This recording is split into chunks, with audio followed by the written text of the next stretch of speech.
un día en que tuvimos que reunir a todo el personal y dijimos, señores, no hay más que dos sopas. O se va el 30-40% de la empresa a la calle, o nos ponemos de acuerdo y nos bajamos el sueldo todos y reasignamos actividades de alguna manera, pero tenemos que bajarle 30-40% a la nómina. Me llamó mucho la atención que el 99% votó por reduzcámonos el salario y que nadie se vaya a la calle. Hubo una persona que sí, me dolió mucho porque era el gerente, el supervisor, y yo pensé que él iba a defender a su gente y no, dijo no, pues que se vayan ellos. Con el tiempo lo acabamos despidiendo a él porque demostró no tener una lealtad hacia su equipo. Pero número dos, decidimos hacer un cambio en la estructura de salarios en general para poder lograr eso, y se quedó pura gente que estaba bien comprometida, que tenía ganas de sacar adelante las cosas, y de hecho después de esos movimientos acabaron ganando más que lo que ganaban antes. Se dejó un equipo que se depuró solo prácticamente.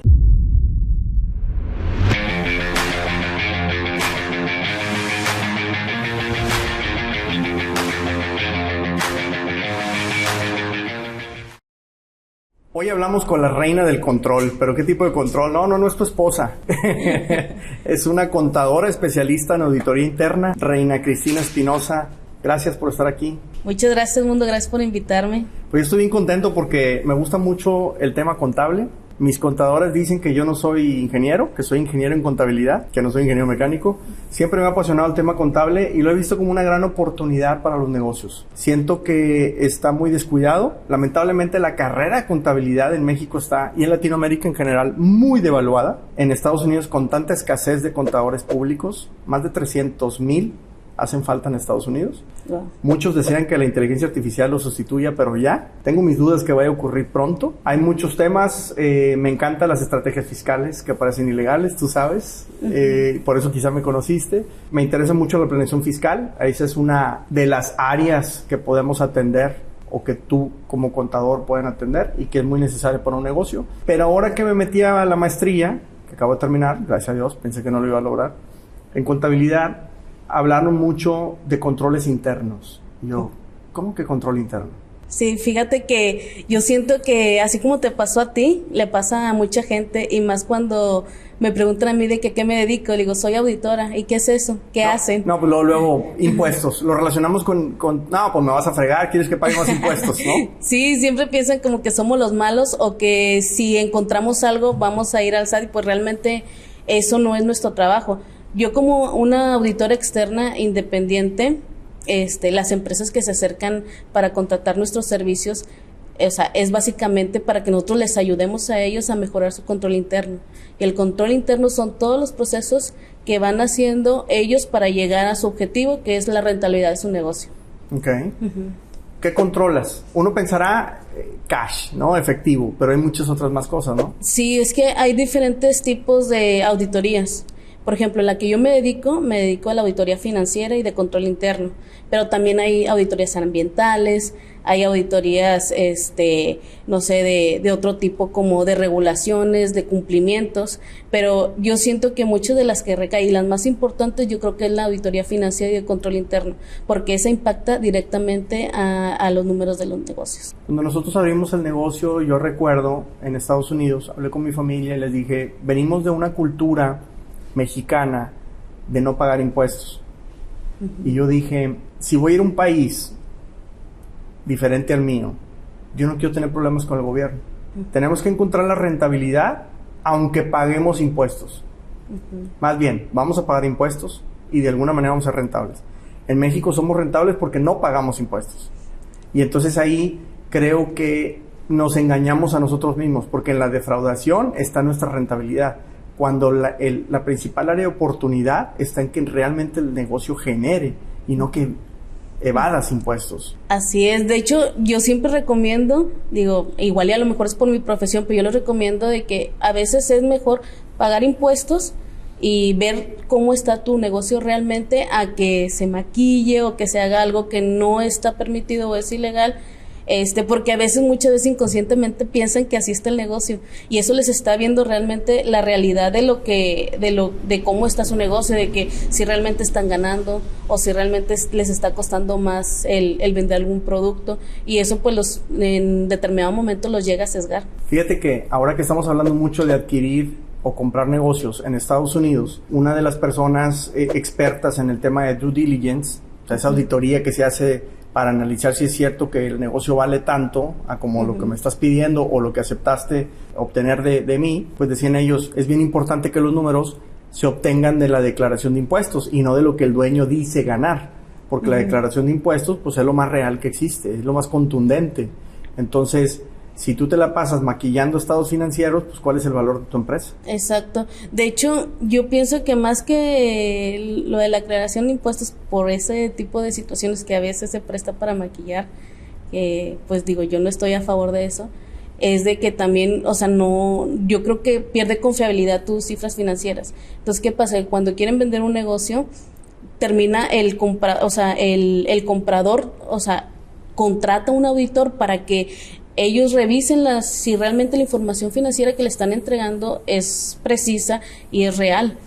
Y ahorita que estamos platicando de eso y que he visto que lo has mencionado mucho en tus redes sociales, me acordé de una vez que nos contrataron para hacer una auditoría financiera porque la empresa la querían vender. Okay. El detalle fue aquí que cuando le empezamos a hacer la revisión de todos los rubros, pues digo, sí nos metíamos a los más importantes, pero era una empresa, pues era una pyme, pero sí era importante.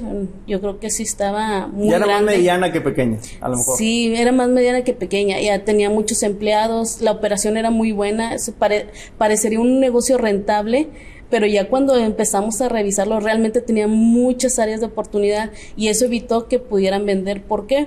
Porque pues básicamente perdieron la oportunidad porque el comprador realmente ya no confió en los... tan atractivos los números. Exacto, ya no confió en la información financiera y aparte pues la empresa también había perdido valor ya después con esa nueva evaluación. Entonces ellos prefirieron mejor arreglar toda su situación para después vender en un futuro. Qué importante se vuelve el control en darle valor a la empresa. ¿De qué otra manera puedes proteger el negocio con control interno? Pues es que el control interno se basa en actividades preventivas y detectivas. Yo creo que las principales y las más importantes son las preventivas. Hay que prever que haya algún error, un fraude, una malversación de activos, porque ya las detectivas pues realmente es cuando ya hay algo que está mal. Sí. Entonces, el control interno, el atacarlo desde un inicio es para prevenir. Entonces, muchas veces nos contratan ya cuando ya detectaron que hubo un fraude o que realmente están teniendo muchos problemas. Pero si lo hacen con antelación, incluso esos problemas pues ya los detienes y ya no crecen. Cuando empezamos en Estados Unidos, te digo, yo dije, vamos a pagar impuestos, voy a llevar controles, vamos a establecer cosas, y con el tiempo fuimos aprendiendo de un contador, de otro. Hay muchas personas que me han enseñado muchísimo. En mi familia hay varios contadores, personas que yo quiero y respeto muchísimo, a los que les debo mucho de lo que sé de esto. El caso es que implementamos una auditoría interna de nuestra facturación diaria, ¿sí? O sea, facturo, tenemos que, quien está en caja, digamos, tiene que entregar una cierta serie de reportes que no van hasta el entregar el dinero o los cheques, no. Me vas a dar el comprobante del banco donde depositamos. Entonces, y eso va amarrado contra nómina. Y entonces hay una serie de amarres internos en la empresa que no permiten fácilmente que un empleado diga, pues esto lo cobré en efectivo, déjamelo echar a la bolsa. Uh-huh. Cuando nosotros abrimos el negocio, y lo bueno es que esos delitos ya expiraron, yo no reportaba todo el cash, como lo hacemos la mayoría. Uh-huh. Pero empecé a ver que ya no me creía yo ni las mentiras mías, porque no es posible que un negocio siempre esté perdiendo. No es posible que compres más de lo que vendes siempre y a todo lugar. Entonces, oye, algo no está haciendo aquí, no sincroniza esto con esto. En una auditoría te van a agarrar muy fácil. Y decidí corregir. Dije, ¿yo sabes qué? Voy a apostar todo el cash. Porque otra cosa, todo el tiempo, la creatividad que utilizamos para defraudar, si la utilizáramos para vender más, nuestros negocios estarían 5 veces más grandes. Uh-huh. Invertimos demasiado tiempo en eso. Entonces, yo decidí olvidarme de eso. Empezamos a apostar todo el cash. Y me ocurrieron 2 anécdotas. Primero, un empleado intentando robarnos efectivo, de una manera en la que yo nunca había visto. Vendemos un repuesto, un artículo X. En ese entonces el negocio abría los 7 días. El domingo se le ocurre asomarse a la puerta, ve que no viene nadie, se va a la factura, a la computadora, imprime algo, resulta que estaba haciendo una devolución sin que hubiera devolución, hace una nota de crédito Y dice, pues fue cash, y él firma como si hubiera firmado el cliente, saca el dinero de la caja y se lo pone en la bolsa. Gracias a que hacemos una auditoría diaria de la facturación, nuestra contadora dice, hay algo bien raro, se me hace rara esta transacción, ¿por qué no la revisamos? El empleado no contaba con que yo un día antes había contado precisamente esas piezas. Fue mucha contada. Yo había hecho inventario, una pieza de muy lento movimiento, pero de muy alto valor. Digo, hay una pieza. Entonces, cuando la contadora dice, se me hace rara esta nota de crédito, no es normal que nosotros devolvamos cosas, voy al inventario y no está la pieza. Vamos a las cámaras del mostrador y se ve clarito cómo el muchacho hace todo esto. Ahora, yo pude detectar hasta la hora de la nota de crédito. ¿Por qué? Porque acaba de ocurrir. Obviamente lo despedimos, le hablamos a la policía, ese señor robó, le dimos las pruebas. Nunca pasó nada porque es un delito muy menor, pero él perdió su empleo por quererse robar algo. Pero lo detectamos muy rápido. Si no hubiera tenido esos controles, sabrá Dios cuántas notas de crédito se hubiera aventado el hombre. Sí, claro. Cuántos desfalcos hubiera hecho. Yo siento que a veces la oportunidad con la necesidad también corrompe a los malos, mejor dicho, a los buenos colaboradores. Sí. Entonces, el tener un control interno también te evita eso. O sea, que no vieran una oportunidad. Si ellos ven que tienes un buen control interno, van a pensar el hacer eso. Que a lo mejor vean que nadie está revisando y ahí es cuando se les empiezan a ocurrir las ideas. Definitivamente. Y la otra que te iba a platicar es que un día nos llega el IRS, la única vez que nos ha auditado la IRS, o sea, la Hacienda Federal, un pavor, que te llegue un papelito de tal día, tal hora va a llegar el auditor y necesito que prepares todos estos papeles, etcétera. Definitivamente que es estresante a morir, más uno como extranjero. Y luego llega la señora y nos pregunta, nos hace un cuestionario increíble, 50, 60 preguntas.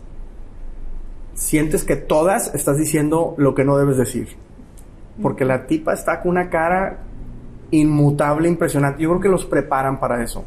Sí, llegan Entonces, en un papel. Tú preguntas y yo, Dios mío de mi vida, esta mujer me va a cerrar el negocio, me va a meter a la cárcel, nada más de contestar esto. Después de ese cuestionario, que era como introductorio para ella entender más del negocio, 15 días sentada en mi escritorio, tráigame ese papel, tráigame esto, tráigame esto, tráigame esto. Un día dice al final, necesito que me demuestres estos $50,000 dónde están. Y pues ahí estamos sacándole reportes, mi esposa y tú con la contadora, y lo bajamos a 34. Muy bien. Te faltan 34. 20 y tantos. Muy bien. Y así iba bajando. Hasta que llegó, no recuerdo la cifra, 13, $7,000. Dice, ok, está bien. No, es que todavía te puedo... Está bien. Bueno, ¿estará bien? Ok. Entonces, pero era una señora que le ofrecías un vaso de agua y te decía, no, gracias, yo traigo mi agua. Oye, voy a ir a unos tacos, ¿gustas unos tacos? No, gracias, yo traigo mi lunch. Así, o sea, y sin voltear a verte, nunca sonrió absolutamente nada. Traía su propia impresora, se puso a escribir unas cosas ahí, imprime, sacó un sello y voltea y se sonríe, la muy infeliz. Felicidades, no encontré nada que deban de corregir, no hay nada que pagar, están perfectos. Dijo, de hecho me llamó muchísimo la atención la auditoría diaria que hacen de su facturación, de la cobranza, de los depósitos, de cómo manejan el efectivo y de cómo lo revisa alguien en México, porque tengo un departamento aquí en México que revisa lo que hacemos allá, que tiene sus ventajas, porque no hay con que me hice amigo del que está en Houston y nos repartimos la lana, porque no se ven físicamente, ahí hay barreras. Entonces ellos están auditando, son mis ojos, y me dicen, me encanta, nunca lo había visto en un negocio, los felicito. Dice, y sobre todo me llama la atención que todo el efectivo lo reportas, eso es lo primero que queremos ver. La mayoría no lo reporta completo y tenemos que encontrar cómo, y tú desde un principio fuiste transparente, decirme es así, así. Y yo le decía, es que como dueño de negocio, creo que si yo le muestro a mi empleado que te voy a robar a ti, lo estoy enseñando a él a que él también me robe a mí. Y eso es lo que dices. Así es. De hecho, algo que también se recomienda, la auditoría, el control interno no te va a evitar de fraudes, pero lo que sí te va a ayudar mucho es un ambiente de control interno donde el líder o el dueño del negocio realmente les comparta los valores de, como los que tú dices, de enterar lo que es, y eso se va a ir pues contagiando para los niveles hacia abajo. Entonces, eso de también tener un código de ética y de conflicto de intereses, eso ayuda mucho para evitar ese tipo de cosas. Hay una frase que en temas de ética que veía en la maestría le llamaban set the tone, o sea, fijar el tono o la cultura de arriba para abajo. O sea, sí, desde arriba tienes que fijar esto para que se transmine para abajo, ¿no? Sí, tienes que tener una cultura organizacional que pues los valores estén por encima de cualquier cosa. Cristi, los principales errores. Los principales errores, yo creo que es la segregación de funciones, y más, por ejemplo, ahorita lo que decías, que el buen control que tú tenías era eso, de que había unas personas que hacían unas cosas que eran ajenas a los que realizaban no se juez y parte en todo. Exacto, unas hacen la actividad, unos realizan, otros revisan y otros autorizan.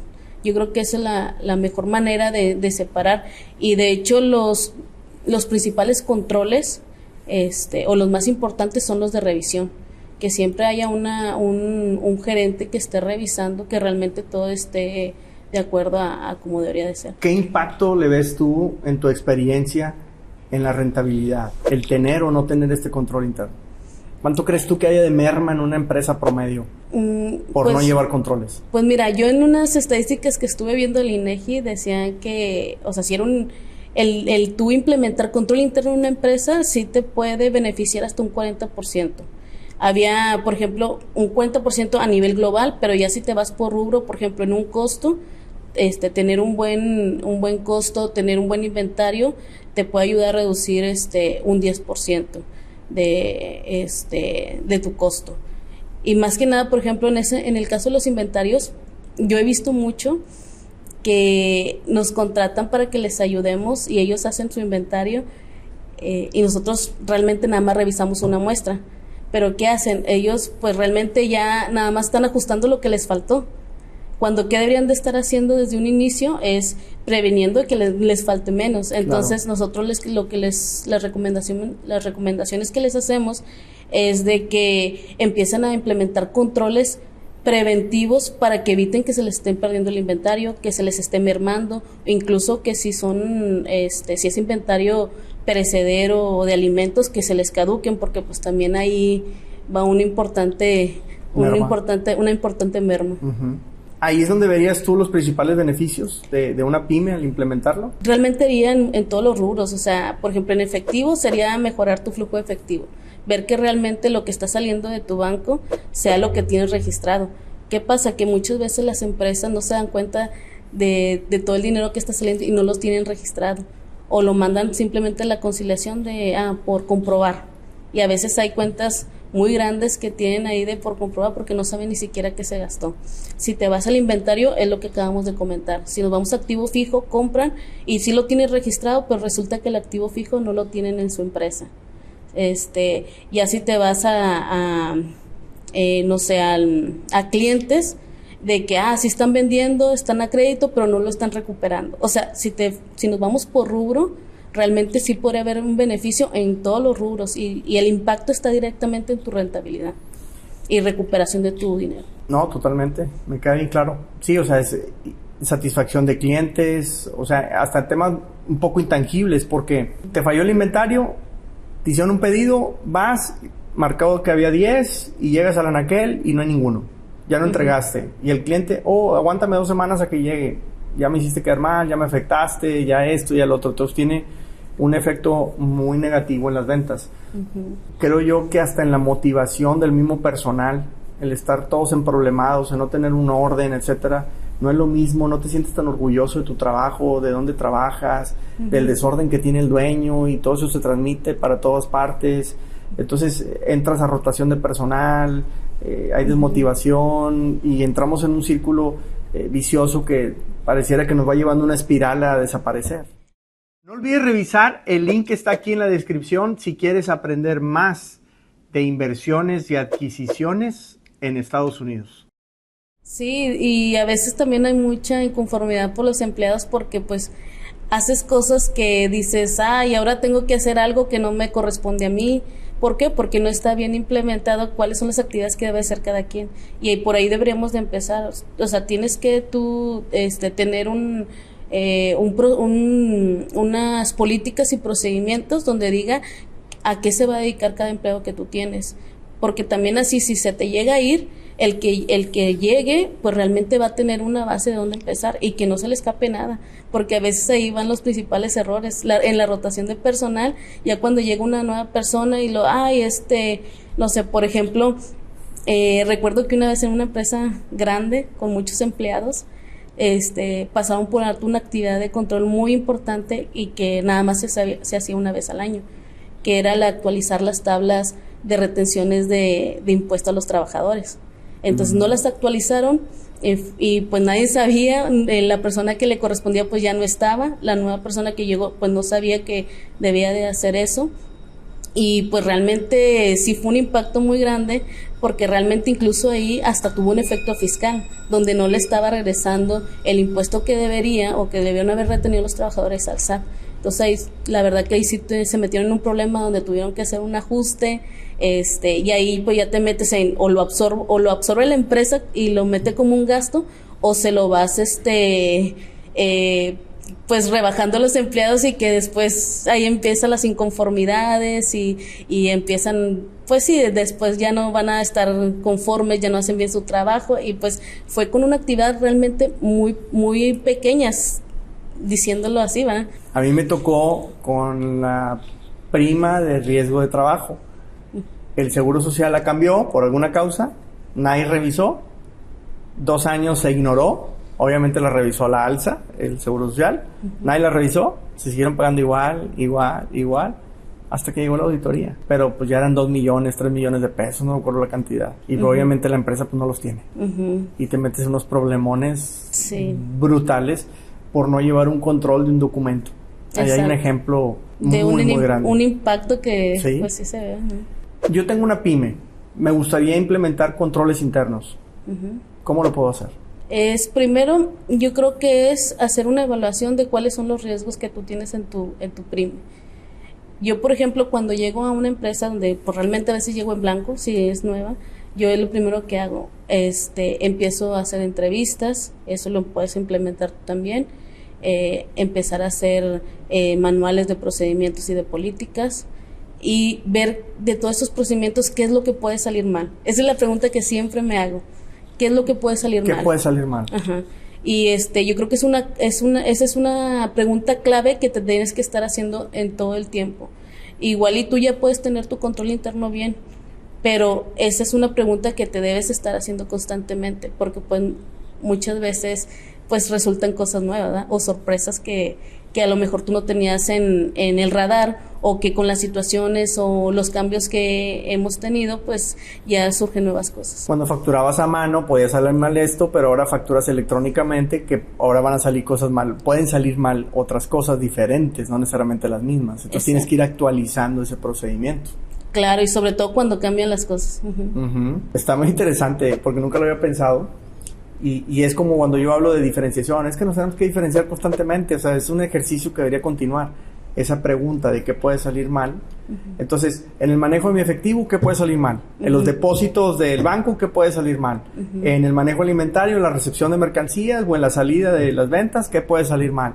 En el activo fijo tal, ¿qué puede salir mal? Etcétera. Esa pregunta, hacértela prácticamente en todos los rubros de la empresa, y entonces ir decidiendo. Obviamente no podemos arreglar todo de un día para otro.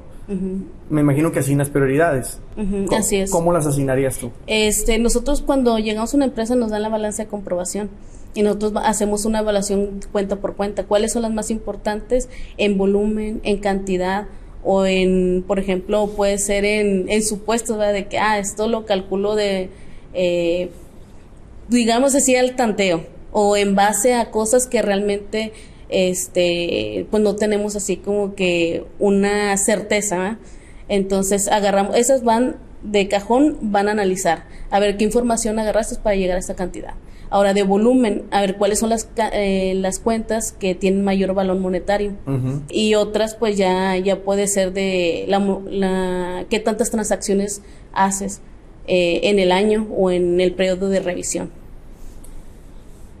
No podemos, sí, es que realmente, perdón, no podemos revisar todo, entonces sí tenemos que enfocarnos en las más importantes o las que tendrían mayor impacto. Eso es lo que le llaman ustedes a cuentas o transacciones que sean materiales, ¿no? O sea, que realmente tengan un impacto en la empresa. Sí, no las te vas a ir a los centavos, sino te vas a los pesotes. Exacto. Sí. Oye, ¿y es caro el control interno? O sea, yo no tengo los recursos en mi empresa. Contratar a una empresa externa, un experto como tú en control interno, es una inversión. Deberíamos de pensar que es una inversión. Pero, ¿de qué tamaño es esa inversión? No te digo dame una cotización ahorita, porque me imagino que tienes que ver cada empresa. Sí. Pero, ¿qué es lo que puedes esperar de una auditoría en términos de costos y de beneficios? Yo creo que una auditoría, como tú dices, es una inversión y yo creo que te sale más caro no tener control interno, porque no sabes realmente cuánto es lo que estás perdiendo año con año. Si tú implementas el control interno desde el año 1, a partir de ahí tú ya vas a tener beneficios en todos los rubros.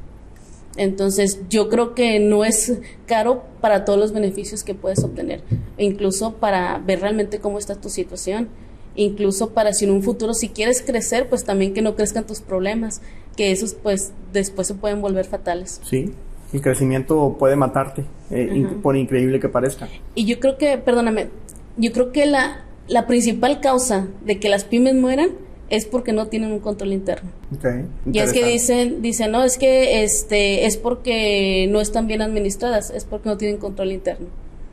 O sea, realmente yo creo que mejorando el control interno, tú ya puedes tener mayores posibilidades de que tu pyme siga persistiendo y creciendo. Es que al limón le sacas todo el jugo, pero además lo cuidas. Exacto. Y otro tema importante, creo que si tus números son confiables, tomas mejores decisiones. A que si vives engañado con los que te está presentando el contador que nomás te llenó la declaración, pero como no tenías controles, en realidad él nomás llenó datos con lo que tú le diste. ¿Pero qué le diste? Sí, de hecho ese es el principal objetivo de una auditoría, es revisar el control interno y revisar tu situación financiera, que sea contable, que sea precisa y que sea confiable. Y ojalá te toque pagar muchos impuestos, pero porque estás ganando mucho dinero. Exacto. ¿No? Ya después entran las estrategias. Claro. Ya teniendo bien tu contabilidad, tus números, ahora sí tienes que enfocarte en estrategias fiscales para que puedas reducir el pago de impuestos. Exactamente. ¿Cuál crees tú que sea, no sé si la palabra es metodología, pero cómo pudiéramos llegar a una auditoría exitosa? O sea, yo como dueño, ¿qué tengo que hacer para que tú puedas obtenerme la mejor auditoría posible en mi negocio y sacarle todo el jugo a la inversión que voy a hacer en contratarte? Yo creo que lo principal es que tengan la disposición tanto del dueño como sus colaboradores, porque yo sí me topo mucho con que llegamos a las empresas, a pesar de haberles enviado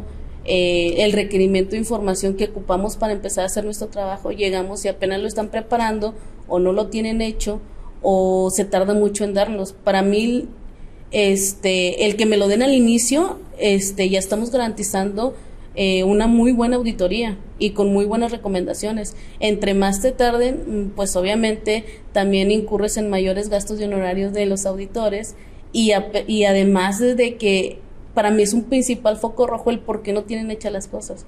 Y eso es lo que también deberían de estar viendo los dueños de negocios. O sea, si tú tienes un negocio, tú debes de verificar y de validar que realmente se estén haciendo las cosas de acuerdo a los procedimientos que ya tienen estipulados. Los tiempos no están nada fáciles aquí en México, no están fáciles en Estados Unidos, no están fáciles en general en Latinoamérica. Y no pinta nada bien este año, lo que queda, el siguiente año. ¿Cómo me puede ayudar una auditoría a sortear estas crisis? Pues te puede ayudar porque te va a decir de antemano qué es lo que tú deberías de atacar. Por ejemplo, si hay una crisis, a lo mejor financiera te va a decir, oye, ¿sabes qué? Tienes que a lo mejor enfocarte en otro tipo de cosas. O sea, las crisis ahorita, por ejemplo, si fuera una crisis como la que pasó en el 2009, pues ya nos están diciendo de que va a haber un recorte personal. Entonces, ¿qué tengo que hacer para que el recorte de personal pues no me impacte tan fuerte en todos mis procedimientos? O sea, lamentablemente cuando hay crisis hay muchos despidos, hay mucha falta de personas que nos puedan ayudar y hay mucha falta de flujo para poderles pagar. Entonces terminamos despidiendo gente que a lo mejor necesitamos y tenemos que hacer una reconfiguración de todos nuestros procesos y para eso te puede ayudar una auditoría. Fíjate que sí, normalmente en tiempos de crisis es, oye, pues hay que despedir a 20, pero ¿a cuáles 20? O sea, a veces te puedes llevar a 16 que eran buenísimos y dejaste pura basura en la empresa por no analizar, no tener contempladas una mejor estrategia para hacer eso, ¿no? Sí, y ahí también entra la auditoría en la revisión del talento. O sea, tú tienes que estar evaluando constantemente a tu talento para ver cuáles son sus fortalezas y que estén también ocupando y haciendo las actividades con las cuales ellos se sientan más cómodos y sean buenos. Sí, fíjate, ahorita que mencionaste esa crisis del 2009, yo me acuerdo que llegó un día en que tuvimos que reunir a todo el personal y dijimos, señores, no hay más que dos sopas. O se va el 30-40% de la empresa a la calle, o nos ponemos de acuerdo y nos bajamos el sueldo todos y reasignamos actividades de alguna manera, pero tenemos que bajarle 30-40% a la nómina. Primero, me llamó mucho la atención que el 99% votó por reduzcámonos el salario y que nadie se vaya a la calle. Hubo una persona que sí, me dolió mucho porque era el gerente, el supervisor, y yo pensé que él iba a defender a su gente y no, dijo, no, pues que se vayan ellos, a que me toquen el salario a mí. Con el tiempo lo acabamos despidiendo a él, porque demostró no tener una lealtad hacia su equipo que él dirigía. Claro. Me dolió mucho que él como líder decidiera eso. Pero número 2, decidimos hacer un cambio en la estructura de salarios en general para poder lograr eso. Y las personas menos comprometidas con la empresa ese día renunciaron. Y se quedó pura gente que estaba bien comprometida, que tenía ganas de sacar adelante las cosas. Y de hecho, después de esos movimientos, acabaron ganando más que lo que ganaban antes. ¿Por qué? Porque se dejó un equipo súper depurado, que se depuró solo prácticamente. Pero me llamó mucho la atención que mencionaste eso y se me vino a la mente inmediato el tema. Sí, es que eso sirve como un filtro. O sea, y realmente también ayuda mucho a la organización porque también el tener a muchas personas que a lo mejor no aportan algunas tanto como tú quisieras, están también bloqueando el crecimiento de las demás. Entonces yo creo que lo mejor es estar haciendo una constante evaluación también del talento que tienes en la empresa, y los que a lo mejor no empatan con tu cultura organizacional, pues darle las gracias, ¿verdad?, también por el tiempo que estuvieron y dejar que los demás sigan creciendo. ¿Te tocó estar en alguna crisis auditando y viendo cómo una empresa le ayudó a la auditoría para superarla? Sí, en el 2009 ya estaba yo como auditora, y pues la última que fue también en el 2020 con la de la pandemia. Con el COVID. ¿Y qué beneficios viste la empresa una vez auditándola? ¿De tomaron mejores decisiones o para qué sirve o para qué le sirvió la auditoría? Pues le sirvió porque, para empezar, yo creo que el tener la auditoría y sus estados financieros auditados y ver realmente cuánto había sido el impacto de la pandemia en las empresas, eso les daba a ellos una seguridad para las tomas de decisiones que venían, porque venían tomas de decisiones fuertes, donde venían despidos de personal, reconfiguración de procesos, y también para poder seguir manteniendo los financiamientos de sus acreedores. Muy bien, pues Cristi, la reina del control, dale un consejo a un dueño de una pyme, de una pequeña empresa, no nada más en México, en Estados Unidos, porque yo creo que tú tienes un potencial muy grande. Creo que las pymes aquí no valoran lo que haces, por el miedo, porque no tengo dinero, porque cuánto me va a costar, lo que tú quieras. Pero creo que tienes una gran oportunidad en Estados Unidos, porque hay mucho dueño de negocios latinoamericano, que quizá al facturar en dólares no se le hace tan caro un servicio como este aquí, pero sobre todo porque muchos emprendedores migrantes no tienen educación. Quizá encontraron por suerte o por visión, por lo que tú quieras, una oportunidad de negocios, crecieron, les fue bien, pero yo te garantizo que no tienen más mínimo control más que lo que se les ocurrió en el día a día, pero no con una preparación o con una estrategia. Yo creo que tú tienes una gran oportunidad en Estados Unidos. Me gustaría que platiquemos más de este tema porque no se acaba en un episodio de podcast. Pero para terminar, a mí me gustaría que a ese migrante, emprendedor que se independizó, que tiene un negocio en Estados Unidos, ¿qué consejo le darías respecto a la auditoría interna, al control interno? El consejo que yo le daría sería que haga que se junte con su equipo y determine cuáles van a ser las actividades que va a hacer cada uno. Después de eso, hacer sus manuales para que en dado caso de que alguno llegase a irse, el nuevo que viniera no tuviera tanto problema para adaptarse. Y que cuando esté haciendo esos manuales, siempre se esté preguntando qué es lo que podría salir mal.